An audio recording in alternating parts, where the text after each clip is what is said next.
Alrighty, welcome back. We are on episode number 98. Last episode, we visited Marina Goryacheva's grave.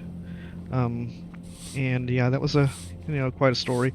But we didn't get the maximum amount of XP that we could have gotten. So we're currently at Razdor Village, and I need to spend some points. So I had to get my throwing weapons up to at least... Well, I got it to 140. I don't know what the cutoff is, but I know 140 works, so let's do that. And we had to get our attention up to... I ended up getting up to 9, so let's go ahead and pop that up to 9 again. Alright, that gets us that XP. So we'll save this and talk to him.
Selecting either of these gets the same amount of XP.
I don't think any of these choices matter.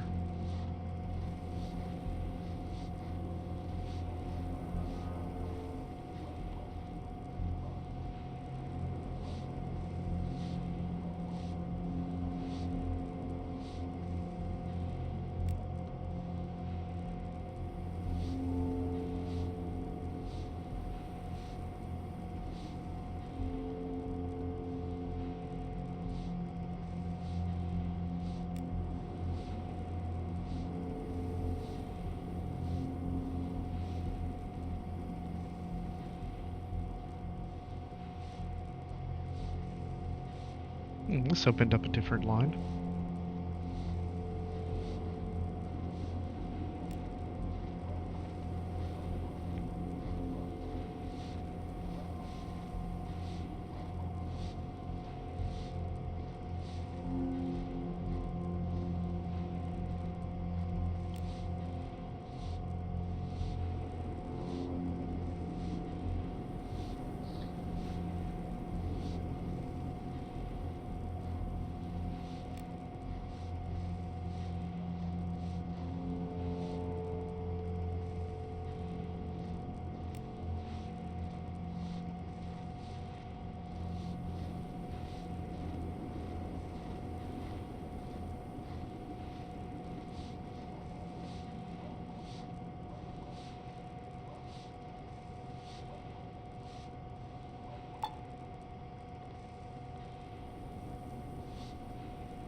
Okay, let's talk to his wife first, see if she has anything to say.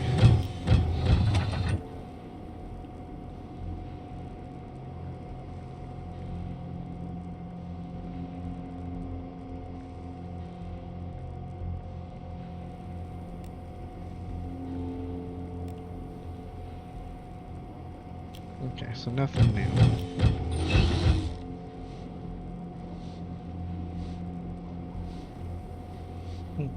It's got a photograph, huh?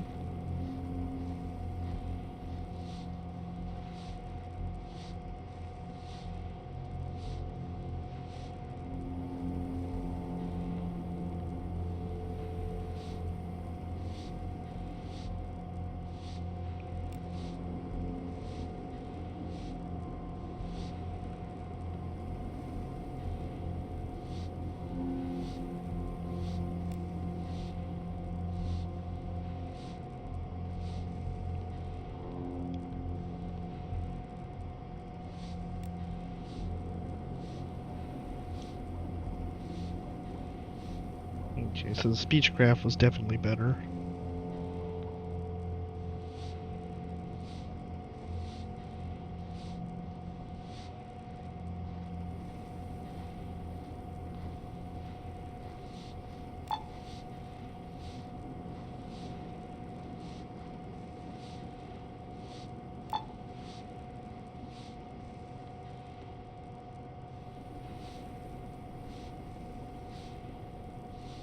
You follow your guide out of the village and onto the open steppe.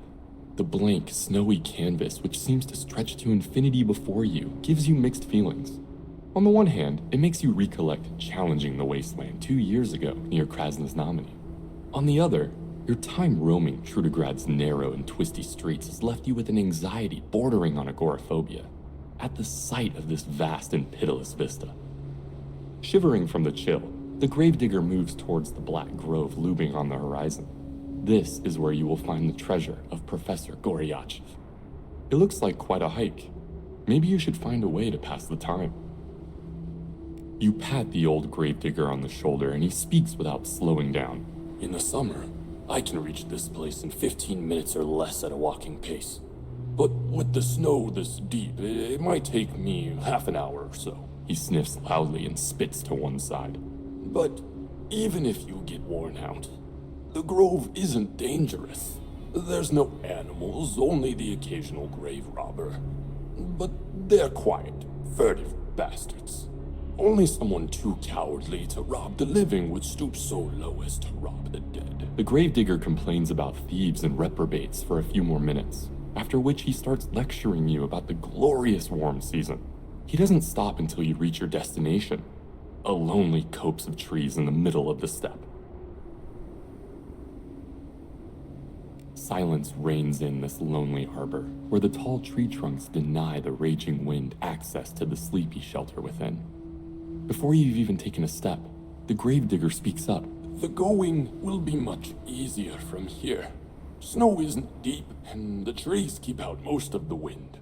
He surveys the grove closely. Just don't get distracted, all right? Stick to my path. These parts are generally safe, but the sooner we get back home, the better. And mine's gonna be the quickest route to our destination. The gravedigger shrugs. My nerves are not what they used to be. But don't get worried over nothing. I come here regularly, both on my own and with other folks. Just don't let yourself get distracted and all will be well. You loop between tree trunks and gravestones protruding from the snow. Suddenly, your guide halts, so you almost stumble into him. Hold up. There's someone there, he says in a tense whisper, and points to a linden tree near the path. More precisely, he points out a dark silhouette, partially hidden behind the massive trunk, watching you. What makes you especially uneasy is that the enigmatic stranger isn't standing in the snow like you, but is 3 meters up, clinging to an ice-rimmed branch. Despite the figure's distance, your hawk-like eyes still winnow out a few more details. No steam of breath comes from its mouth, assuming it breathes at all, that is. Can you actually see anything but this guy's outline? Because I can't see a damn thing, Razin states disdainfully. Your missile nails the furtive figure right between the eyes. This act, however, elicits no reaction from your mysterious opponent. The figure does not move nor shift its pose, nor does it return your attack or flee. It doesn't even make a sound. You cup your hands around your mouth and shout, "Hey! Hey!" But only your echo replies. The silhouette in the tree doesn't react at all. You carefully scurry from bush to bush until you're directly in front of the tree where the mysterious person is perched. You crane your neck back, and the man in the tree is dead. He's frozen in place, hands fixed to the branches flanking him as he stares into the thicket with a grimace of horror that will remain on his face until spring. Against your will, your mind begins to wonder what evil force drove this poor fellow to such a tortured death. Your elderly guide crosses himself and carefully examines the frozen corpse. Sapper's spade.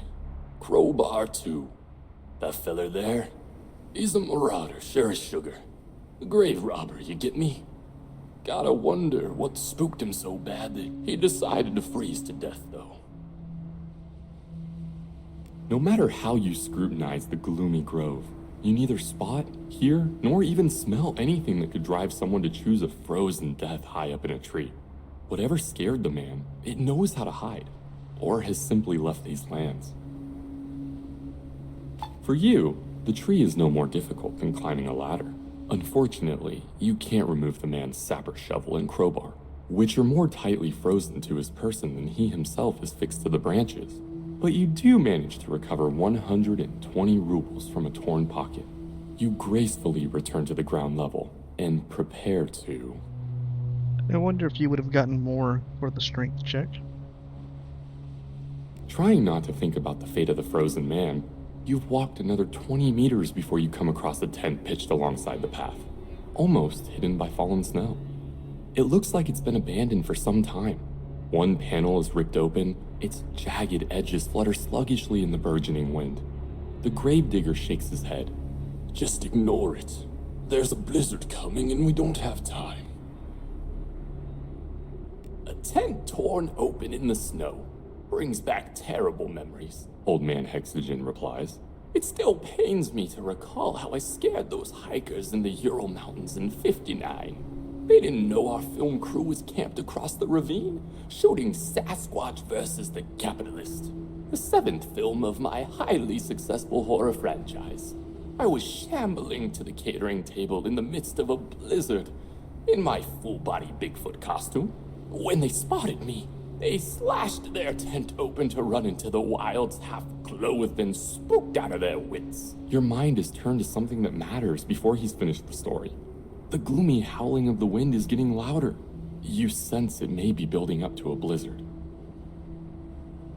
Briefly distracted from your quest for the keycard, you cautiously approach the abandoned camp. A few suspicious details immediately catch your eye. A tattered duffel bag, a stack of empty cans, and the remnants of a couple of tools half hidden in the snow. You examine the tattered duffel bag. The side pocket in which hikers usually carry food and bottled water has been shredded, as if someone searched inside it not with hands, but a pair of serrated Bowie knives. The smaller pockets have been left untouched. You even find 50 rubles in one, and some Kasperermit pills in another. You carefully lift the flap of torn canvas and look into the toilet interior. What you find is less than exhilarating. A sleeping bag, a broken lantern, and a few partially eaten carrots. It seems the tent's owner was chased away during a meal. You're about to leave the destroyed tent when your eyes light on a tiny object in the far corner.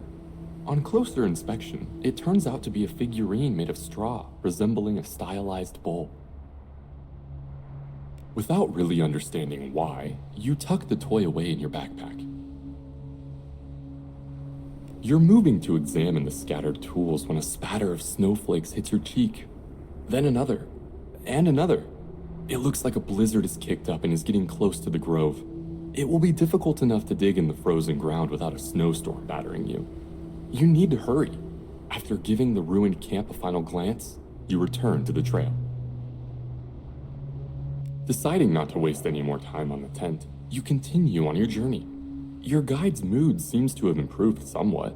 We're almost at this grave of yours now. It's just beyond that hillock. The elderly fellow apparently doesn't realize that he's here to exhume a corpse, not honor its eternal memory in your company. You're thinking how best to convey this difficult information when an unnaturally low, hoarse roar stops you in your tracks. Something rushes out at you from the shadows betwixt the darkened trees. In all your time in the wasteland, you've never seen anything like it.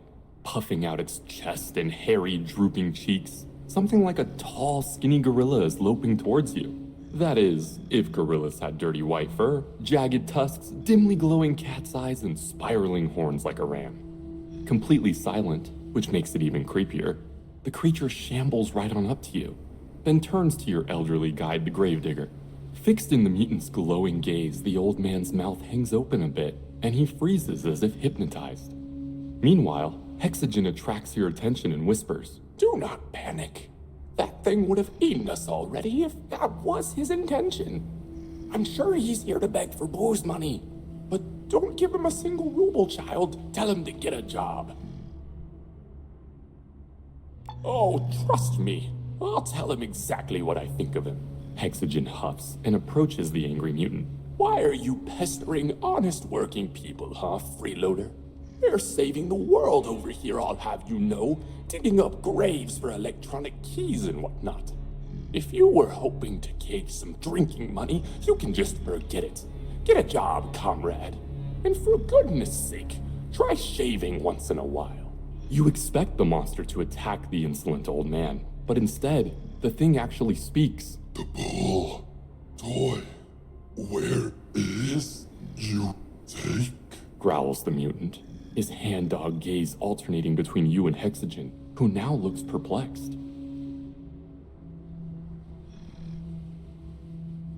With amazing dexterity, the monster snatches up the straw figure and retreats into the thicket.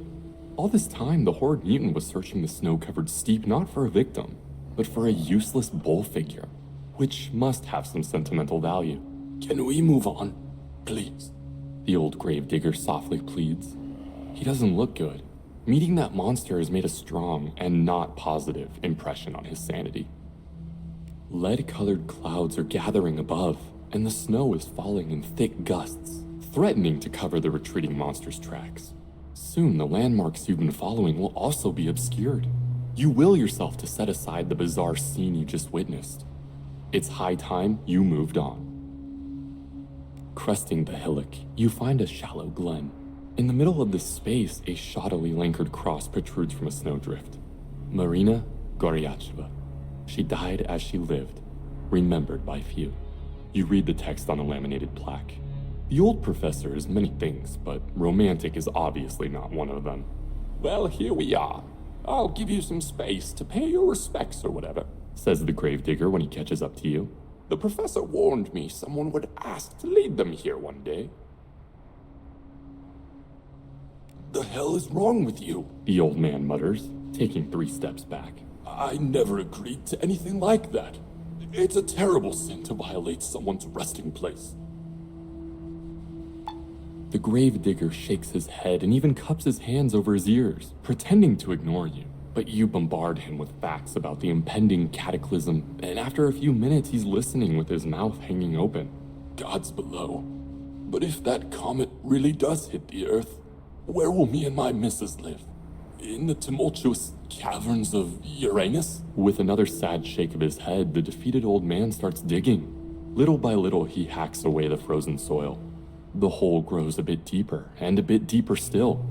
He's panting and sweating profusely when a dirt yellow something appears at the bottom of the pit. With a joy you never expected to feel at the sight of rotten wood, you realize you've reached the coffin. Now, you just need to open it. You instinctively flinch back as the lid comes free, but no fetid miasma rises from the coffin. All you find is a desiccated skeleton, still clothed in rags stiff with cold. But not everything in the box is withered and freeze-dried. Wrapped in several layers of cellophane and adhesive tape, you see a magnetic keycard marked with the inverter logo. Tucking the keycard safely away in a secret pocket, you suppress a sigh of relief. It's not time to relax just yet. You still have a couple hours' work ahead of you restoring Mrs. Goryacheva's resting place. Only after paying a last tribute to the keeper of the key do you set off, muscles aching and breath nearly spent. The blizzard passed as unexpectedly as it started, so you make for the gloomy high-rises of Trudograd, clearly visible on the horizon.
Okay, so XP wise,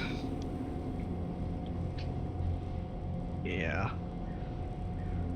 that ended up being close to 1,000 more XP doing that way. A significant amount. Where'd he go? Okay.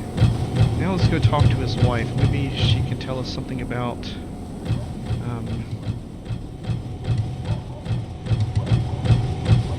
the abominable snowman that we found.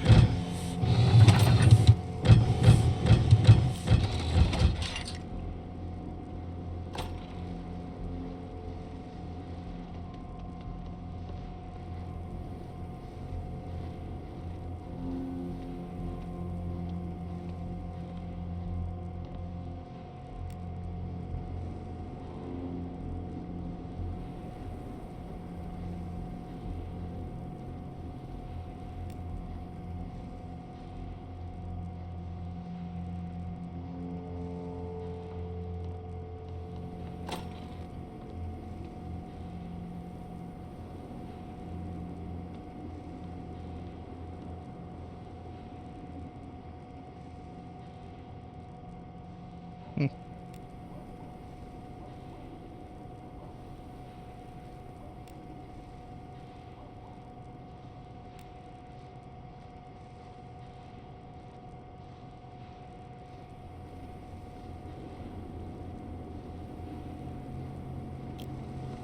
Well, maybe she had something to say, but nothing new.